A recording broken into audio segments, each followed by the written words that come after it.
বিএনপির ভারপ্রাপ্ত চেয়ারম্যান তারেক রহমান বলেছেন, দেশে জনগণের সরকার প্রতিষ্ঠিত না হওয়া পর্যন্ত বিএনপির আন্দোলন অব্যাহত থাকবে। দেশ স্বৈরাচার মুক্ত হলেও ষড়যন্ত্র এখনও থেমে যায়নি। পার্শ্ববর্তী দেশের ফাঁদে পা দিয়ে আমাদের দেশের কিছু রাজনৈতিক দল বিভ্রান্তিমূলক বক্তব্য দিয়ে যাচ্ছে। সকল ষড়যন্ত্রের বিষদাঁত ভেঙে দিয়ে গণতন্ত্র ও মানুষের অধিকার প্রতিষ্ঠা করতে হবে। গণতন্ত্র ও মানুষের অধিকার ফিরিয়ে দেওয়াই বিএনপির মূল লক্ষ্য।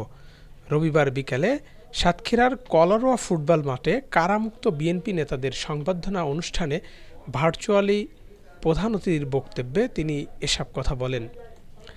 সদ্য কারামুক্ত সাবেক সাংসদ বিএনপির কেন্দ্রীয় প্রকাশনা বিষয়ক সম্পাদক হাবিবুল ইসলাম হাবিবের সভাপতিত্বে বক্তব্য রাখেন কেন্দ্রীয় তথ্য বিষয়ক সম্পাদক আজিজুল বারী হেলাল, রংপুর বিভাগীয় সহ সাংগঠনিক সম্পাদক আব্দুল খালেক, খুলনা বিভাগীয় সহ সাংগঠনিক সম্পাদক জয়ন্ত কুমার কুন্ডু, বিএনপির চেয়ারপারসনের প্রেস উইংয়ের কর্মকর্তা শামসুদ্দিন দিদার, জাতীয় নির্বাহী কমিটির সদস্য ডাক্তার শহীদুল আলম, সাবেক এমপি কাজী আলাউদ্দিন, অ্যাডভোকেট শাহানারা আক্তার বকুল, সাতক্ষীরা জেলা বিএনপির যুগ্ম আহ্বায়ক তারিকুল হাসান, আইনুল ইসলাম নান্টা সহ অন্যরা।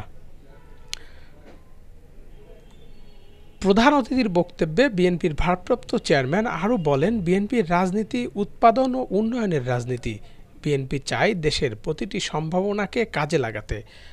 আমরা সম্ভাবনাগুলোকে বের করে আনতে চাই। আমি ৬,০০০ মাইল দূরে থাকলেও আমার মনটা পড়ে থাকে বাংলাদেশের বিভিন্ন এলাকায়।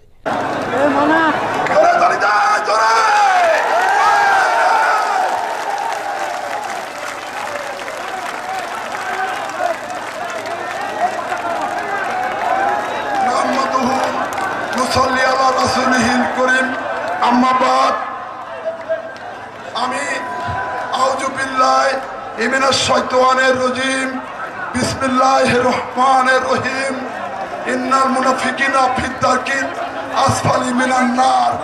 প্রিয় সভাপতি, উপস্থিত দালাল কলরওয়ার জনগণের নেতা, আমাদের মাঝে প্রধান অতিথি তারেক রহমান,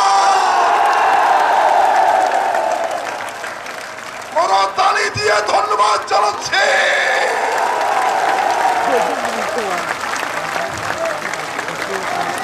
এই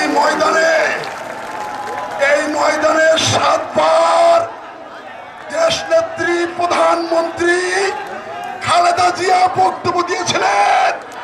আজকে তার যোগ্য সন্তান, শহীদ জিয়ার সন্তান তারেক জিয়াকে আমার অন্তর থেকে আমরা যারা জেনেছিলাম, কঠিন পরীক্ষা দিয়ে তার সামনে হাজির হয়েছি, আমরা তাকে অন্তর থেকে রাষ্ট্রনায়ক ঘোষণা করছি।